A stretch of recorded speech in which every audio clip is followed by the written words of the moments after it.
Hello everyone, Kevin Gooch here. Thank you for your time today. I wanted to talk to you a little bit about the work of the 100 Black Men of Atlanta, Inc. We are a 34-year-old organization that focuses on mentoring and making a difference in the community. We are a volunteer-led member organization with a roster that begins with Hammer and Hank Aaron and ends with Ambassador Young. And we have a lot of legends and titans of industry in between. And the common theme amongst these men is that we all came together to lock arms and truly make a difference to impact our community through mentoring, because what they see is what they will be. We appreciate all of the support that we've received throughout the years and in 2020. But unfortunately, we've had to cancel 3 of our biggest fundraisers for the year. That would be our 100 Honors, the Celebration Bowl, and Divots and Divas. And so as an organization, we need your help.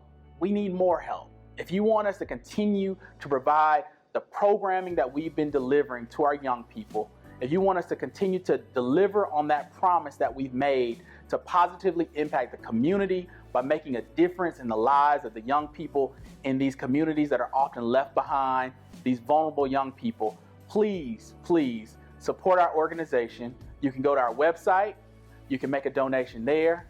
You can connect with our members, you can call our office, and we will be happy to have you in the fold with us, supporting us, investing in us, so that we can do the same for the young people that we serve in this community that we serve.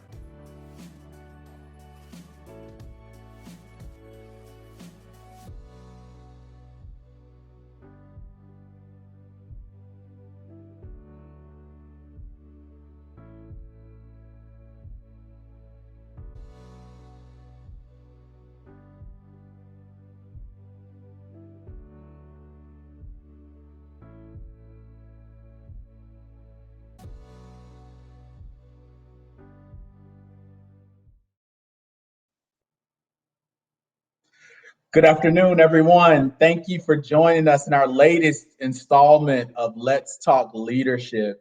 For those that are new to this program, it is a discussion centered around leadership and the leadership journey of members of the 100 Black Men of Atlanta, Inc., or friends of the 100 Black Men of Atlanta, Inc. And we target our high schoolers, our college students, and our young professionals that are embarking on their leadership journeys. And it's also beneficial for those seasoned members that are leaders to just hear different perspectives and ideas and thoughts on leadership. And so we are so glad to have you with us today. We have a treat in store for you today, especially given the timing of yesterday's events. We have the good brother, Reverend James Woodall, with us today, who is the state president of the Georgia NAACP. And we will have a very enlightening discussion today. And this young brother has ascended to leadership at the state NAACP, and he is definitely going to leave you inspired and educated after this discussion today. So thanks for joining us, Brother Woodall.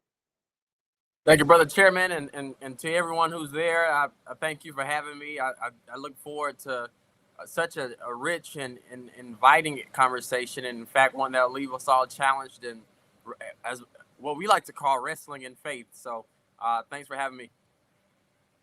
All right, so I will do an introduction of the good brother, and then we will jump into our questions. So James is a native of Riverdale, Georgia, and an alumnus of Georgia Southern University, graduated with a Bachelor of Arts in Political Science with a minor in Religious Studies. He most recently was named both the 2020 Georgia State University Civic Engagement Alumni of the Year and a member of the 40 Under 40 by Georgia Southern. He is an 8-year veteran of the U.S. Army Reserve, having served as an intelligence analyst. He is currently in his final year of the Masters of Divinity program at Morehouse School of Religion in their Interdenominational Theological Center. He's an associate minister at Pleasant Grove Baptist Church in Marietta, Georgia, where Reverend Sammy Dow is the pastor. He ran for state representative in 2016 and also served on the state committee of the Democratic Party of Georgia and state vice president of the Georgia Clients Council. He also served as the deputy campaign manager for Francis Johnson for Congress in Georgia's 12th and has served as a legislative aide to State Representative Miriam Paris from Macon for 3 years in the Georgia General Assembly. Major is a Gold Life member of the National Association for the Advancement of Colored People.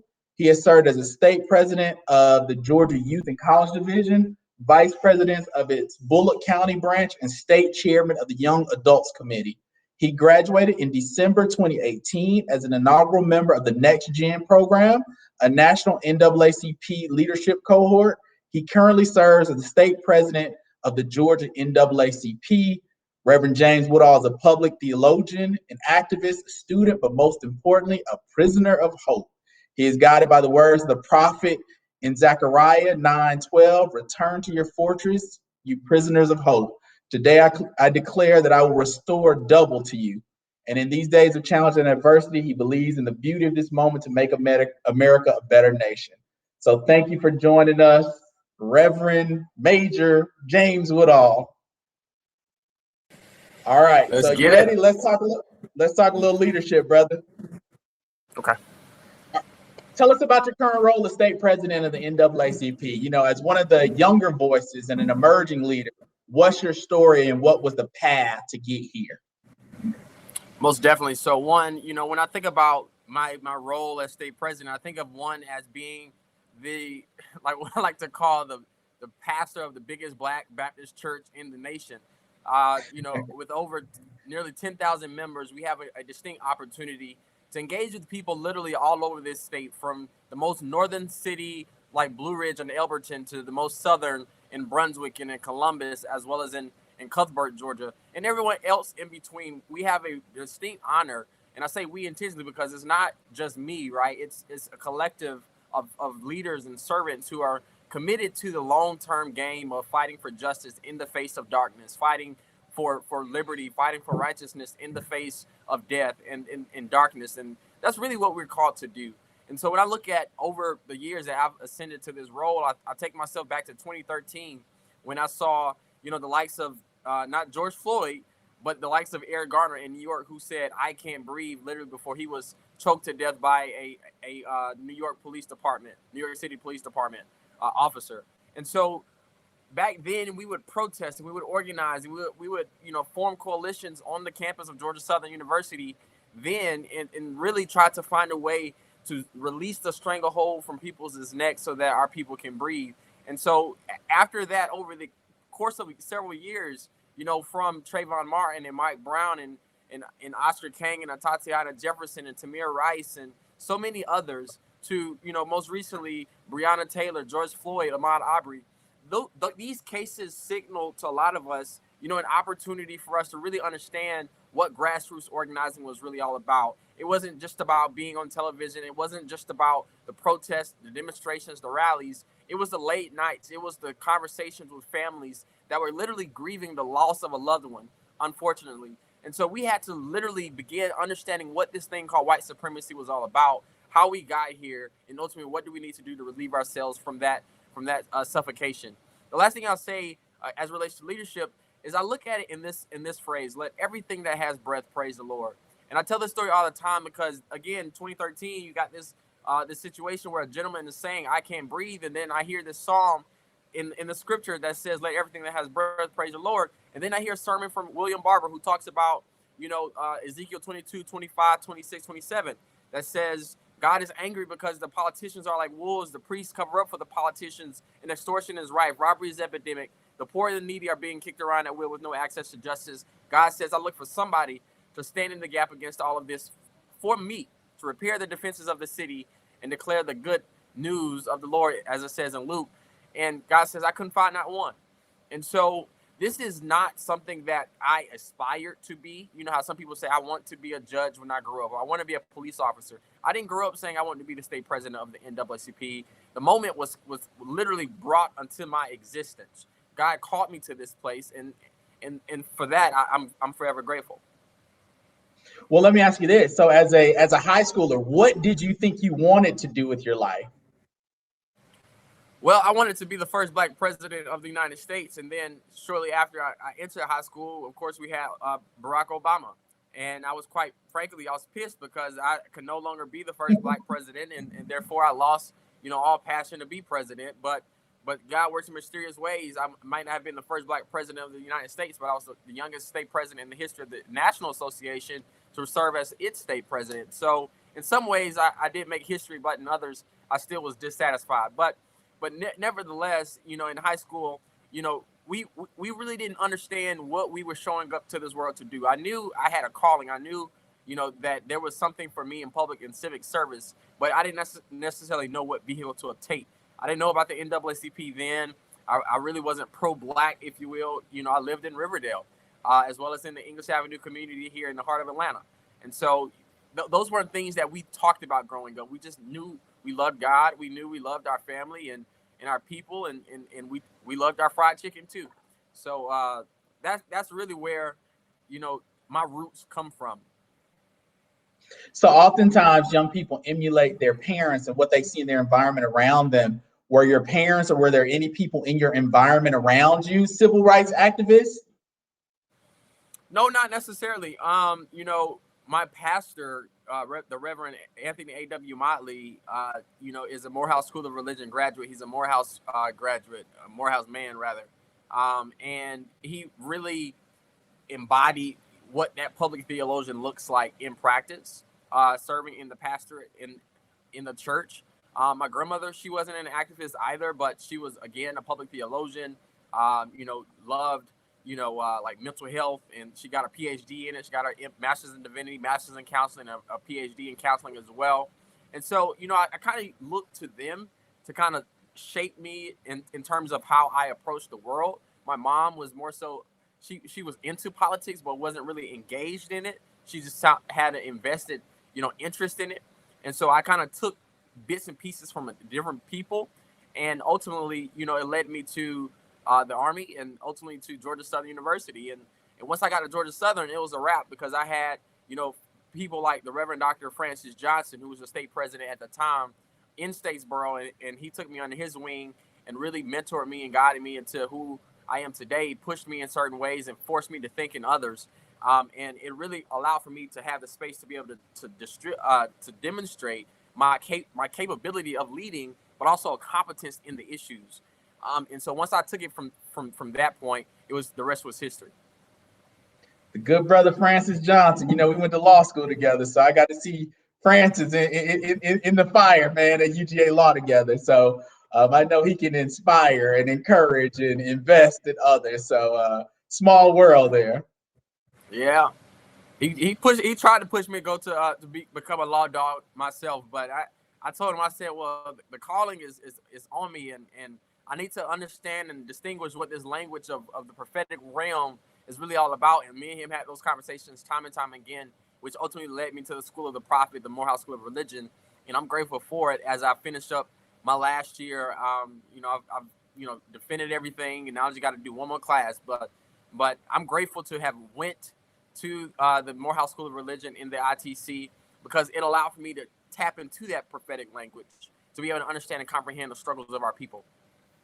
Okay, so I asked the question about did you see people around you that sort of planted the seed in you? And you mentioned Eric Garner. How old were you when the seed was planted for you to go on this road of being an activist? I never actually chose to be an activist. I never wanted to be, and I still don't, right? Like, I would lie if I told you that I loved marching and protests and all. I don't like those things. My thing is public policy.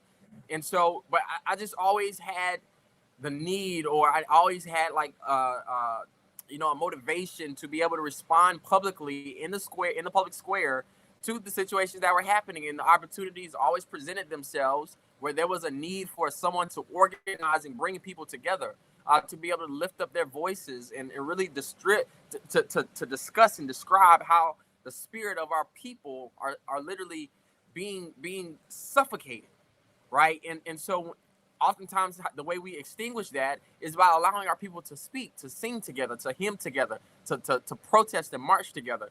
And Francis and so many others, Maoli Davis and Renata Nubile Jallo and Saba Jallo and Ivory Watts and just so many other people along the way, the Pearl and Carlos's Browns, the Delinda Gaskins, the Donald Chavers, the Anthony Chavers, I can go down the list of the people who really invested so much into me and gave me an opportunity to really be able to do those kind of things.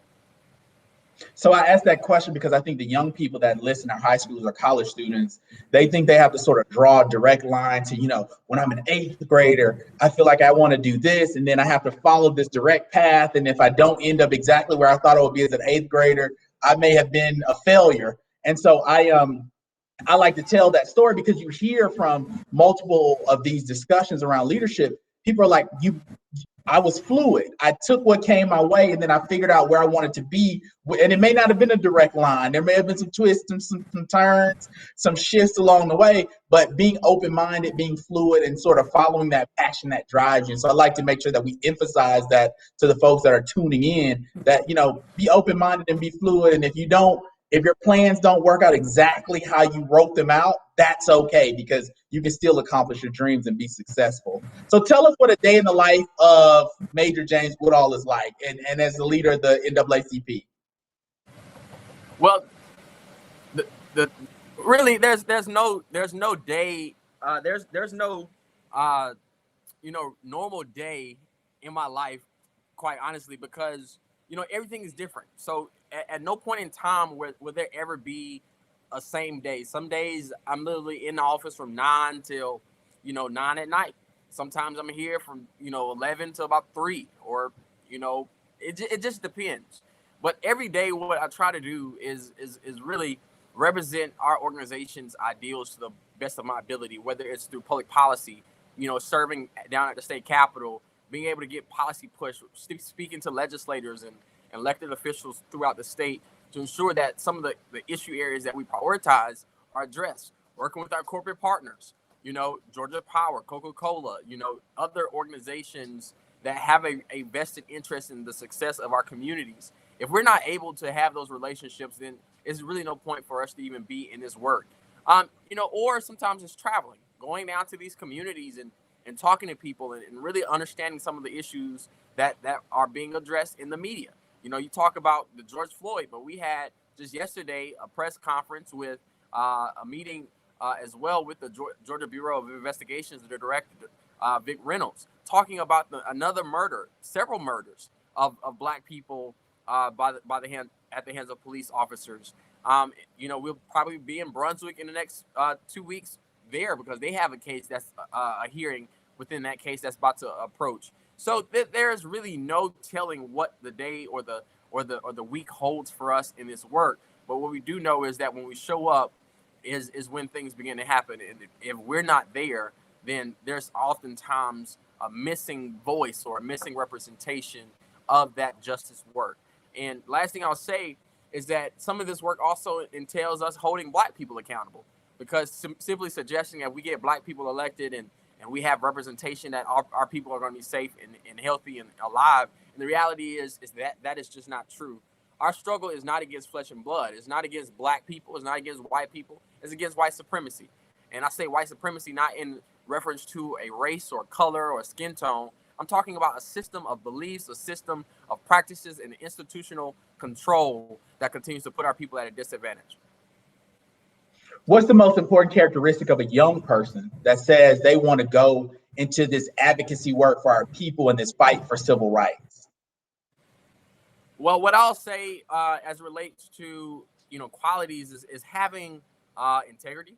One, because there's oftentimes challenging experiences and circumstances that you will find yourself in, and people think your motivation is, say,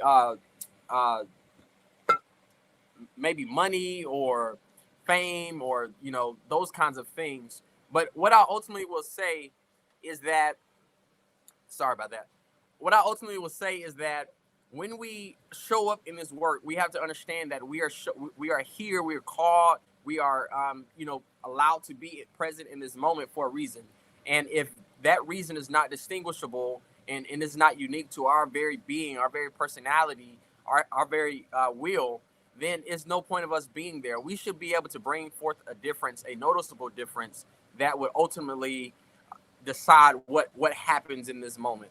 The other thing I'll say after integrity is you have to know exactly what your voice is trying to say. What value do you bring to the situation? And the reason being is that oftentimes we become so enamored with the celebrity and really caught off guard by the people that are there, that we often miss that we're there because there's Black death all around us. We have situations in which Black families are needing for us to show up and speak out on their behalf because they're still grieving, right? We're needing to hold people's feet to the fire. And if we're so tunnel vision to the celebrity and the media and all those things, we oftentimes lose sight of the reason why we're there to begin with. And so I'll say that integrity and understanding truly your voice and your calling is so invaluable to you being a young leader, because we got to remember, Dr. King wasn't an old leader when he did the most, the bulk of his work.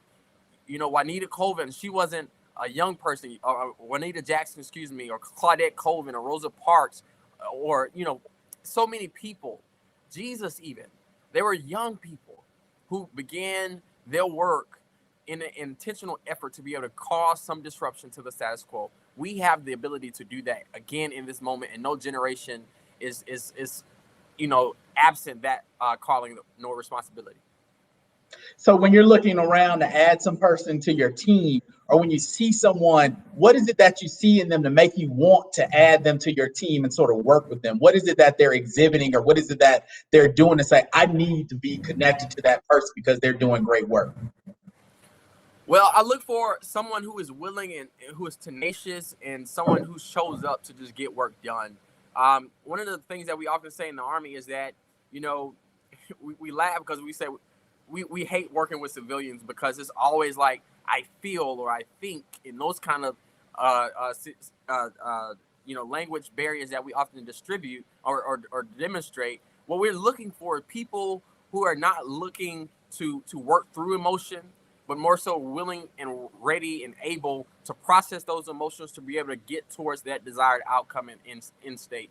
And what that looks like in practice is saying, I'm not going to make any decisions purely based on what people feel or what people think. I need to know facts. I need to deal with, details and very specific instructions and guidelines on how we navigate. And the other thing I'll say is people who are not willing, or people who are willing to take risks. I believe fundamentally as a leader that I would rather ask for forgiveness than permission. Sometimes we have to do things that are not necessarily by the book, right? We don't cross every T or dot every I, but we understand we're taking that risk because the value in what we're trying to get accomplished is much more productive and much more valuable than us just saying we did something because it's in the rules. And so I'm not advocating for breaking the rules, but what I am advocating for is being creative in your approach to how you get things done. Because sometimes our bureaucratic processes are the very things that are keeping us from our liberation.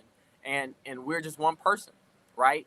And so we can't necessarily change the entire system with one rule change, but sometimes the ends outweigh the means in which we are able to pursue our desired end game and our goals, which have, again, a basis in foundation, a basis in and a foundation of research and evidence and experience. So how do you respond to those people that think that maybe the NAACP has sort of run its course and is past its time and they're not as relevant today? How do you respond to those folks? And then what are some of the successes that you would like to share? Well, what I tell people is I hear them, right? And one of the reasons why I took leadership is because I believe the NAACP wasn't relevant either. And in some regards, I still, even as the state president, I noticed there's some things that happen on the ground that make people want to believe that we're not relevant. We have leadership who don't respond to situations that are happening in their communities. People are rightly justified in their indignation, saying, okay, if you don't show up or if you are not responsive to our complaints, we're not going to, support your organization. I hear that. And as president, one of my main jobs is making sure that we can build the infrastructure and build the internal capacity so our organizations can respond to these kinds of situations. So we've been very creative in trying to, fund the work that's happening in these communities all throughout the state of Georgia. We've been intentional in trying to bring staff on that look and reflect the changing demographic and the changing narrative within community and movement spaces. Also bringing in young people that are able to be more energetic and able to bring forth a different kind of perspective to address how we do this work. And so, just the very presence of young people, on our state leadership team and in staff positions and, all throughout this nation, this is really an opportunity for us to change that narrative. It has not been one that has been easy. Oftentimes I get people, I'm gonna be very transparent here. I get people in the organization that say that I wasn't prepared. I should not have been state president. I have not done a good job. And I receive that. But it's also coming from the same people who have been there for years. And, people are asking them in their community, are you still relevant? And so part of this is an intergenerational communication opportunity for us to be able to say, yes, the person who you believe is not relevant and is not effective could very well still be. But there's still a need for us to include some of these newer voices, change the way we show up in this moment, and ultimately push ourselves forward. So it's not an either or. It's not, do we want young people, we want old people. We need both of them. But we both, as a community, have to understand that we are operating within community. And some of these people, if they continue to, violate the norms of our community, they must be exiled. And that's a hard conversation to have. It's not one that many people welcome, but I genuinely believe, in the spirit of our tradition, in the spirit of our heritage, that there are people who we believe are our people are not in our community, nor are our people. And I think that is something, as a leader, you must be able to decide for yourself, who is my people? Who do we be? Where do we find ourselves? And how do we protect that which we claim to be ours? And that's a challenge. But I think it's one that, as we are young, the more young people, as we begin engaging and having conversation with our elders, not the old people, but our elders, we begin to understand and empower ourselves to use that spirit of discernment to really make that line very, very clear. Well, let me just give you some encouragement, brother. Someone that is, if not the youngest, one of the youngest chairmen in our organization's 35-year history. And our organization covers 5 decades. I know that there's a challenge and people question you when you're a little bit on the younger end. But let me just tell you, you can work through it. You can bridge that gap and you can get everybody sort of rolling in the same direction. So you just got to take those hits and shake them off and keep going and stay focused with your vision and implement it and go as hard as you can. And people will see you being successful and join you once they see that success. They're going to be skeptical at first, but once they see the wins, they want to be a part of a winning team. And so you'll build that momentum and get them on you're going to always have a couple that are going to throw stones.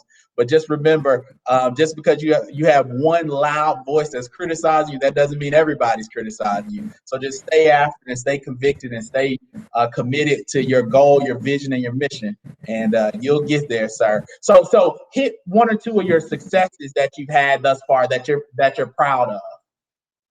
Most definitely. One, I would say we were very instrumental in getting the citizens arrest statute repealed here in the state of Georgia. Governor Kim has yet to sign this law. I mean, this bill, legislative proposal into law, but we do anticipate that he will at some point. That took a lot of work.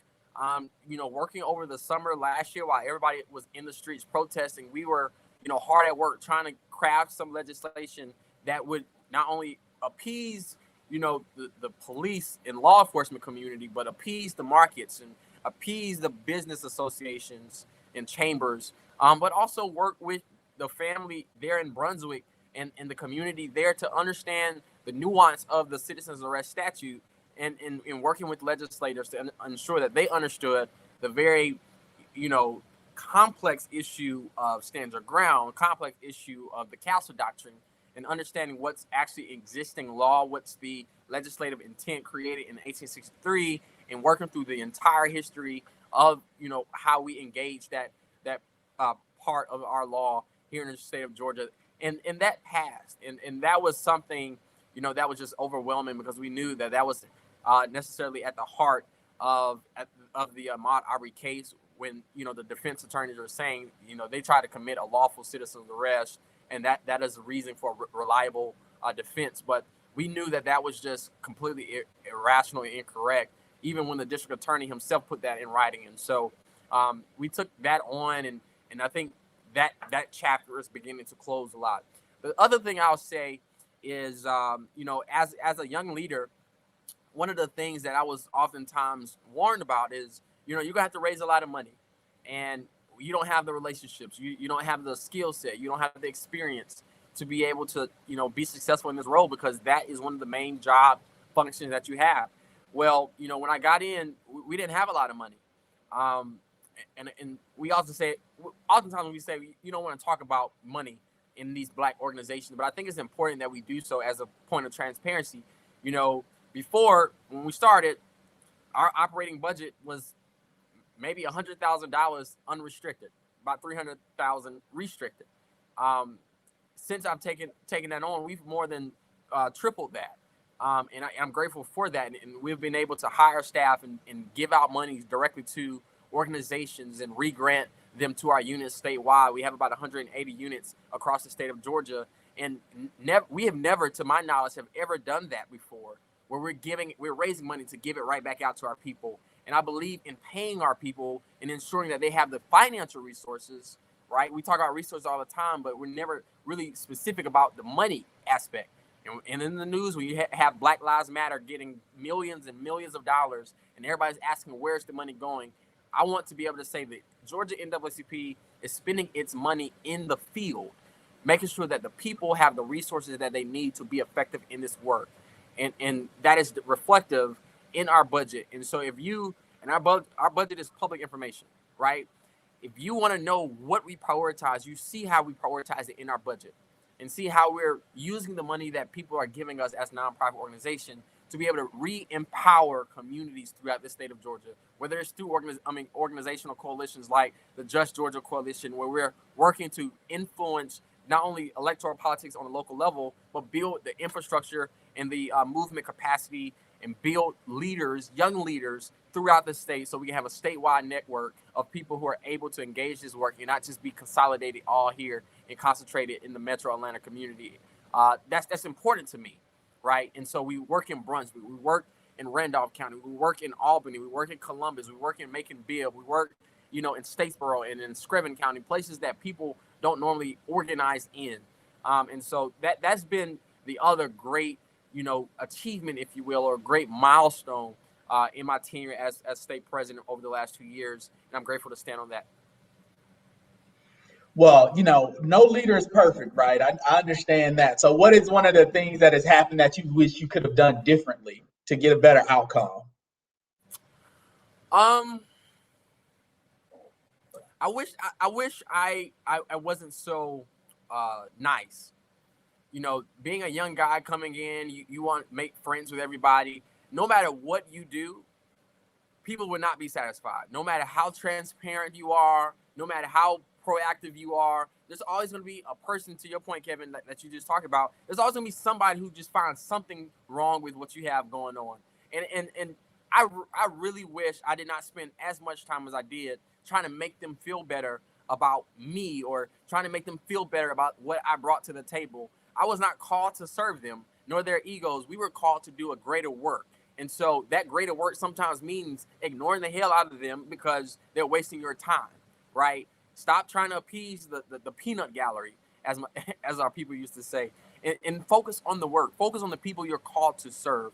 And sometimes, again, that means you're going to have to piss them off. And that's okay. Because honestly, at the end of the day, you don't have to answer to them. As long as you do what you're called to do and ensure that, the job that you've been called to do is done, you can go home and sleep in your bed and be satisfied with who you are. Yeah, I served as Student Bar Association president when I was at UGA Law, and my classmate, his father was a state rep. And he once told me, he said, "Hey man, your job is to make a majority of the people happy a majority of the time, because that majority is not going to be happy with you all the time. They're going to be times when they get pissed off at you, but you just got to maintain a majority of the people happy a majority of the time, and you've done your job. So you're going to get some stones thrown at you. You just got to figure out how to take them and shake them off." I can relate to this, brother. So not only are you a young leader taking over sort of this iconic, historic organization, you were thrown into the midst of it during a global pandemic and all of this civil unrest.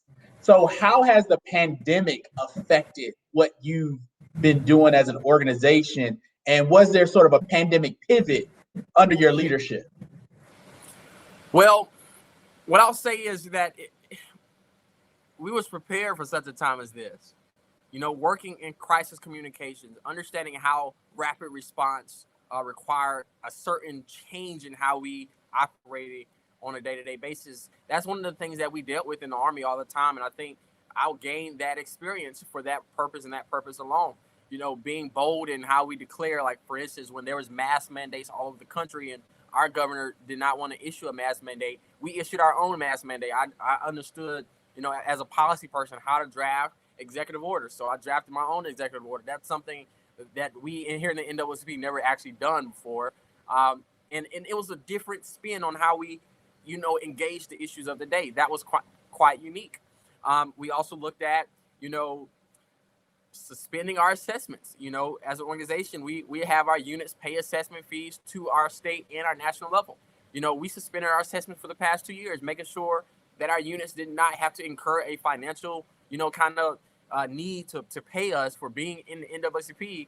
And I've been very vocal in that, and we asked the national office to adopt the same practice, and they did. And so we've been very unique in how we approach our organization's model, right? Trying to push it and challenge it in ways, especially during the pandemic, that in other seasons would not have been possible, right? Closing the office, making sure, we have telework opportunities for our employees. You know what I mean? Like, instead of having, fancy chicken and collard green dinners, we have, virtual training sessions on issue-based advocacy, being creative in how we do this work. It was secondhand to me because that's what we have always done. But if it was, say, another president who didn't have that technology experience or that crisis management experience, we would not have been prepared to meet the moment. And so as much hell as we get for how we did certain things or what we didn't do, I think we did a very tremendous job with what we had and where we were. So let me ask you this. Are there lessons that you learned during the pandemic that you think you will continue to do these things after the pandemic is over? Well, one, I would say I personally don't want I know some of the people who may be watching that are in the NAACP may hate me for this, but I'll say one, I just don't think that we should be in the business of charging people to do this work, meaning forcing our organization units to pay to play, if you will. I just don't believe in that. I think we have the capability as leaders to be able to fundraise enough, not only for our state organization, but the units that fall therein. I think that is something that we can look at. Also, understanding and emphasizing the value of grassroots voices. Oftentimes when we talk about NAACP, you're only talking about President Woodall at the state Georgia level. You're talking about President Derrick Johnson at the national president and CEO level. But we need to be hearing the voices of people in community, right? No movement is about one person. And in the moment that personality becomes the priority over the people is the moment that we become authoritarian, totalitarian, as well as undemocratic. And I just don't believe that is healthy for our movement or our cause. Now, I do understand the value in our voices as leaders, but as a leader, I also believe in making space for other people. So that is something that I've, really prioritized and trying to find ways to embrace as a leader who has become more of a face in recent weeks and months than a lot of other people, but still making, creative opportunities to make space. Likewise, I think is equally as important and valuable. All right, let's shift a little bit more away from the organization to like leadership from your perspective. So we touched on this a little bit earlier about mentors, right? And you mentioned a few. What were there any other prominent mentors, one or two, that just really helped shape and mold you? And then the more important question is, how did you get the most out of those mentoring relationships? We are a mentoring organization, and oftentimes the folks that we mentor, they don't really know how to, work the mentoring relationship to get the most out of it, or what should they be doing as a mentee to sort of get the most out of the mentoring relationship. So what did you do in those relationships to get the most out of your mentoring relationships?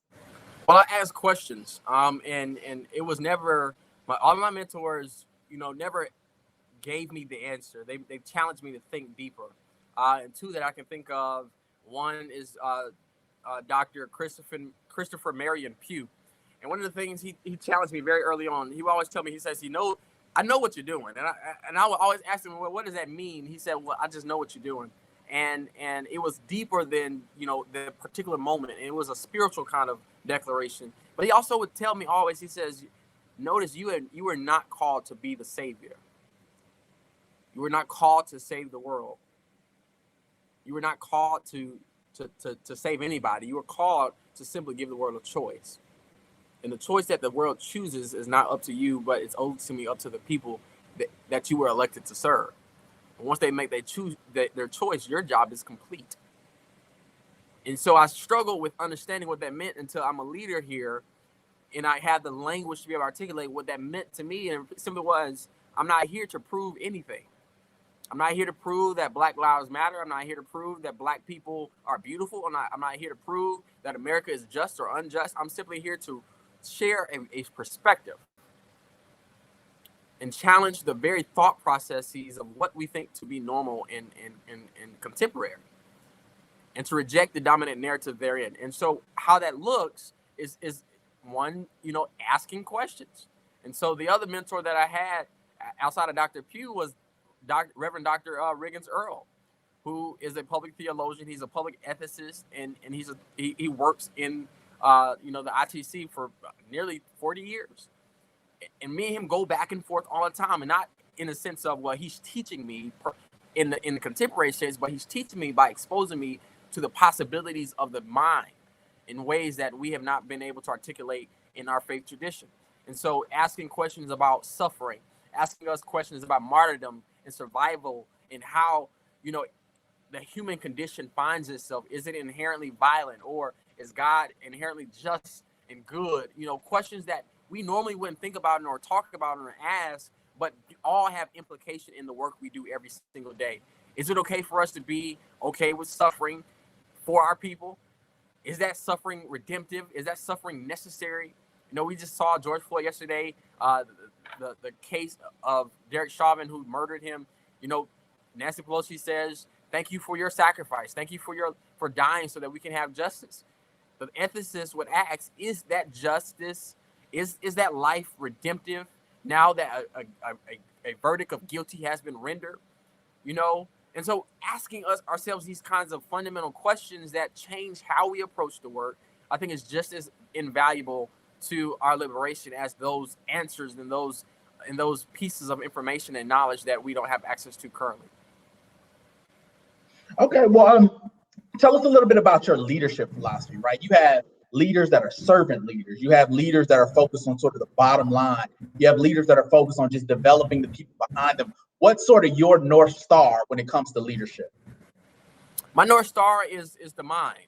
I believe that ultimately everything is, and it's a platonic way of thinking, but that the idea is the most divine, you know, element of our leadership style. And so how we engage the moment with our minds, I think, is the most invaluable tool that we have as servant leaders. And I also would say I value strategic partnership and strategic you know, preparation, and how we engage in preparation for battle. And so if we're in war, I want to be able to know where are the points of departure, where are the people who are serving with me, what are their weaknesses, what are their strengths, what are their opportunities and their targets. How do we navigate when a certain course of action is no longer considered to be valuable or necessary or even the most effective in our approach? You know, being able to break all of that down and prepare the battlefield, if you will, in a way that ultimately allows for us to see the results that we're looking for. That's my leadership style. I believe in the chain of command. And so I oftentimes approach leadership through the lens of military warfare, because ultimately that's what I believe we're in, or I know that we're in. And so it oftentimes reflects, you know, in understanding the leadership structure. How have you established the people underneath you and serve with you? You know, what is the communication channel, the flow of information? What are some of the strengths and the weaknesses that the people that you work with have, so that you know who to put where and when and in what capacity? And that's really my leadership style. I'm very, you know, very personable and driven by my personality. And most people will tell you I'm just so unorthodox in my approach. I don't believe in being, you know, in the box. You know, you hear a reverend, you hear preacher, you think all of a sudden this particular way, and I'm probably the exact opposite of what that should look like. And I use quotes very intentionally there. But yeah, I'm very flexible, very creative, and thought driven. How do you continue to sharpen those leadership skills? Like, are there books that you read? Are there people that you consult with? What do you do to sharpen your leadership skills? Or is Well, it just by fire? Well, it's a little bit of both and. So I definitely read, like there's a book I'm reading now called, and you might not be able to see it, but it's called Roy Wilkins, The Quiet Revolutionary and the NAACP. And he goes through some struggles similar to what I had to go through and trying to understand, how he addressed certain issues. And so I'm learning from our ancestors, I'm learning from the elders, and always being humble enough to receive feedback and criticisms and how I approach this work. But also, like you said, just sometimes it's random trial and error. I do something and I may know that, again, this is not necessarily by the books, but I'm taking a shot here in the dark. Hopefully this works. And I bounce ideas off of people who have been in here longer than I have, those kind of things. Ultimately, it's just you take it one step, one day at a time. So I truly believe that leadership is a willingness to fail publicly, right? You're out front, you get all the smoke, all the heat. You can't make excuses. And when good things happen, you have to distribute that and make sure your team and your people and your supporters are the ones that get the credit for the good stuff. And you've talked about the stones that have come your way, the arrows that get shot at you, and the people that consistently critique you. And you sprinkle breadcrumbs during this discussion of this. But if someone asks you in a couple sentences, what's your why? Why do you do it? Why do you deal with it? Because I just want to breathe, right? Like, and when I say I use we in that way because that's the spirit of Ubuntu, right? Like that's really why I'm here. And so, I don't want to be rich. I don't do this so I can be popular or get a resume builder or any of those things. I simply just want my people to breathe because I'm really tired of seeing these kinds of names on billboards and in poster boards and on social media. I'm just sick and tired of being sick and tired. And quite frankly, it's not something I find very admirable that I would want to serve in this moment. In fact, I'm very troubled that is necessary for a young person to literally sacrifice their prime years, quote unquote. Even I don't call it a sacrifice, but in some ways it is, because I could easily be out here doing whatever I want, be out in the streets, as they say. COVID has taken our entire year. I'll be out in the streets just partying, having brunch all the time, not on this call. You know what I mean? But I'm doing the work because I feel compelled to do so. There's no choice in the matter for me. And so I believe that if I wasn't doing this work, I would probably be dead, because there wouldn't be a need for me, and I would stop breathing. And so it's more so a voluntold by God for me to be here, and I stand obedient to that, because I do genuinely believe that when God calls us, it's for a reason. And so, I just take that with a grain of salt, and I just keep pushing. It gets difficult, and all too well as I do, the challenges that folks, you say, well, I don't need this, I can just go somewhere else, right? But you ultimately, you come to your senses because you hear that voice saying, stay there, I still got you. I'm the one who called you, so I'll make sure you're taken care of. So you mentioned earlier about a couple successes with the NAACP. Personally, for Reverend Woodall, what's a success that you're most proud of? Is it the NAACP, or is there something else along the journey that you were just super proud of that you want to share? What I'm most proud of, believe it or not, is so before I got to the Morehouse School of Religion, I was just an average student. I wasn't really I was educated, but I wasn't really smart or a high academic performer. I graduated college with a 2.74, and most people were surprised when I tell them that, because I was so busy doing everything else. Right, I didn't have time to be in the books, as they say. I was an average student. I was really, really inquisitive and always asked great questions. But when it came to actually doing work, I was just like, that's not what I came here for. So that wasn't my priority. And don't tell my mom that, but yeah, it just wasn't the case. But when I got to grad school, I was in my element. I was doing what I love to do. I was able to write about stuff that I actually cared about and wasn't performative. And before the pandemic, I literally had A's and B's, and I had over a 3.5 GPA. I think the highest my GPA got was like 3.74. The pandemic screwed that up, because now we're in a public health pandemic and we got uprisings all over the place. And my GPA went down a little bit, but I didn't really care because that's not why I went there anyway. But I'm still going to graduate, thank God, and we're going to have a good GPA. But I was proud of myself to be able to see that I was able to get the all A's or get the A's in the 1B or something like that.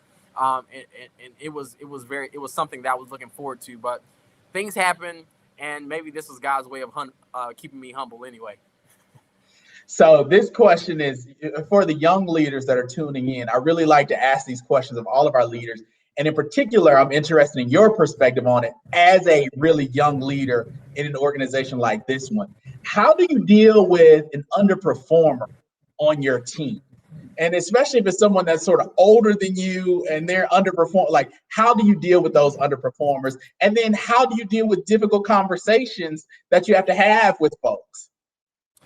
That's one I haven't mastered yet. I'm not gonna lie to you because it's a very touchy subject. Because what you don't want to do is say like, "Yo, you're not cutting the mustard," and that's the difference. So if I was in the Army, I'd be like, "All right, it's time to go. I need to replace you because you're gonna cost people their lives." But when you're dealing with volunteers, is a little different because you can't just walk in and say you're doing a piss poor job. Now I have told about 3-4 people that like, listen, I need you to stay out my inbox and do some work. Because you're causing us too many distractions, and it was true. Like they were spending more time arguing about foolishness than actually doing work, and I try not to do that too often. But it goes back to the point about me being just too nice. Because I'm trying to spare everybody their feelings and not trying to be disrespectful. But people will take that and run with it. So I think as leaders, it is important for us to evaluate the competence of the people that we're serving with, because at the end of the day, we value our people that much to give them nothing less than the best. And sometimes what people are volunteering is not the best. And so just because somebody shows up doesn't mean they need to be out in front or they need to be in a leadership position. And you have to be, as a leader, sometimes willing to take that hard conversation and have it with them, because if not, then you can literally cost somebody their life. Yeah, and in my experience, I've also learned you got to figure out what is a person's ministry, right? You may have someone that's working on your marketing, and that may not be their ministry. Their ministry may be operations. And so as a leader, it is on us to figure out how to match the skill set of the people that we're working with their ministry so they can be successful. So putting them in the place to be successful is part of the job of a good leader. So we're winding down here. If you had a college student that is thinking of going into taking a leadership role, what advice would you give that college student? And would that advice change if it was someone that was a 30-year-old that had worked a little bit, graduated, had a little bit of the profession under their belt? Would that advice change, or would it be the same? I would probably say, I would say think outside of the box. Like, stop trying to follow this narrow path of what success looks like and let your spirit decide what that looks like for you. Because too often we see people and we say, well, they have the car, they have the clothes, they have the nice C-suite corner office with the nice view of the city, and so whatever they did, I'm going to do that exact same thing. They went to college, they went to med school, they went to law school, and then they became this big time, this big name. But what they didn't see was the long nights of struggle that they were literally on their knees crying to God, asking them to take this cup from me. They didn't see the failed relationships because the person that they were dating or that they were interested in really didn't have the capability of supporting the calling that was over their life. They didn't see the friends that forgotten them because they were too busy and too invested in their work to be able to hang out and do the things that they wanted to do, right? They didn't see the Instagram post. I mean, they saw the Instagram post of the success, but they didn't see, the pending draft of the millions upon millions of thoughts and struggles that you went through on a day-to-day basis. And so I would tell them to chart your own path while learning from that of other people, but ultimately let your light so shine. Not others, but let your light shine so that you can see the path that's been laid and the race that's been paved right for you, because it's not going to be like anybody else's. So this is a fun question I'd like to ask. What's the most awe-inspiring moment that you've had where you were just like, wow, I can't believe that happened?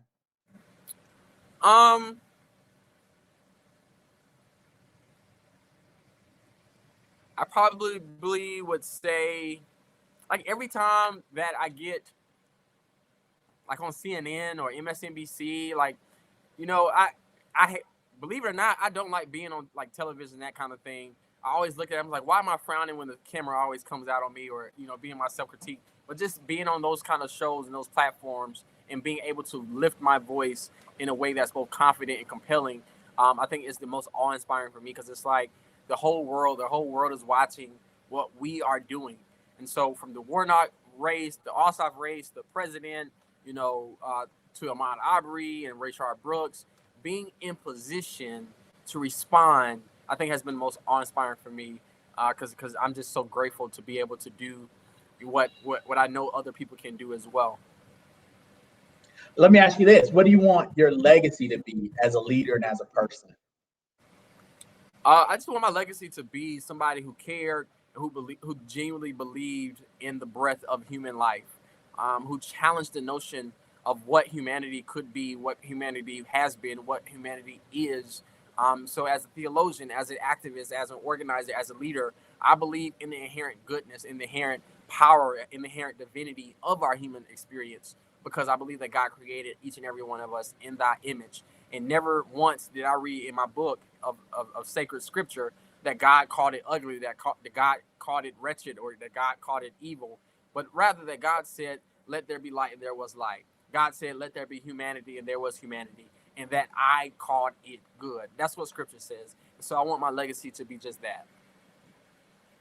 So given yesterday's events, I believe that yesterday was a step in the long, slow, and painstaking process of getting equity in the criminal justice system. It's a step.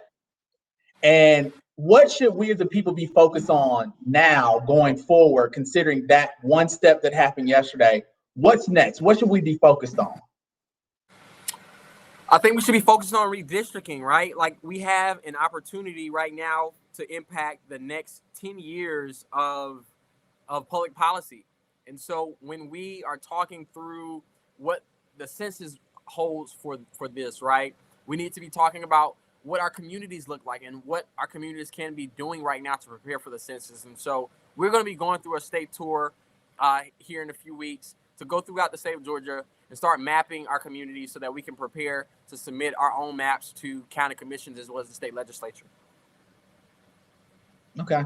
So what does the future of the NAACP look like in Georgia? And how can the folks tuning in help to implement your vision of what that future will look like? Well, our future hopefully is one that we do not exist. My job is not to make the NAACP sustain. It's to be able to say there is no more need for the NAACP, meaning there's no more discrimination, there's no more white supremacy. But under my leadership, my hope is that we are able to attack the system, right, of white supremacy, meaning the institutional procedures and policies, the actions of accountability that are needed to really correct and right the wrongs of injustice in our communities, to be able to give voice to the voiceless, to be able to release recovery of sight release captives and those who are in prison, to be able to announce recovery of sight to the blind. So those who are blinded by their proximity to their power, meaning we get rid of them, or proximity to power, or their privilege. And so we address, racism, we address the white supremacy, we address political corruption. And that's really at the heart of what my hope for our organization is that we move beyond just the performance and the symbolic solidarity to actually attacking the system itself. And I oftentimes talk about it, but I say, I'm here to talk about statutes and not statues. There's a lot of people that are interested in removing statutes of Confederate monuments and those kind of things, and I'm not necessarily knocking that. But my legacy, my desire, my focus as a leader is attacking the systematic structures of violence, which means the laws, the codes, the municipal codes, and that kind of stuff, courts of law. That's what we're more so concerned about. That has a more lasting impact on how we show up in this world. And if they want to, get involved, they can participate by literally becoming a member of the NAACP. Or if you don't want to be a part of the NAACP, that's just not the organization for you. We still partner with other organizations like the 100 Black Men of Atlanta and so many other amazing people. Okay. Anything else for the good of the order? That's it. If you want to find more information, you can follow us on social media at Georgia_NAACP. You can find me at I Major Wish, or you can go to our website at naacpga.org. All right, brother. Well, thank you for your time today. We appreciate you. We love your leadership. Look forward to helping you navigate these issues that you're trying to tackle, and let us know how we can be of service. And I think that our young people that have tuned in today, our young professionals that have tuned in today, will be better because of this discussion. So thank you for your perspectives on leadership. And have a great day, man. You too. Take care. All right. Have a good one.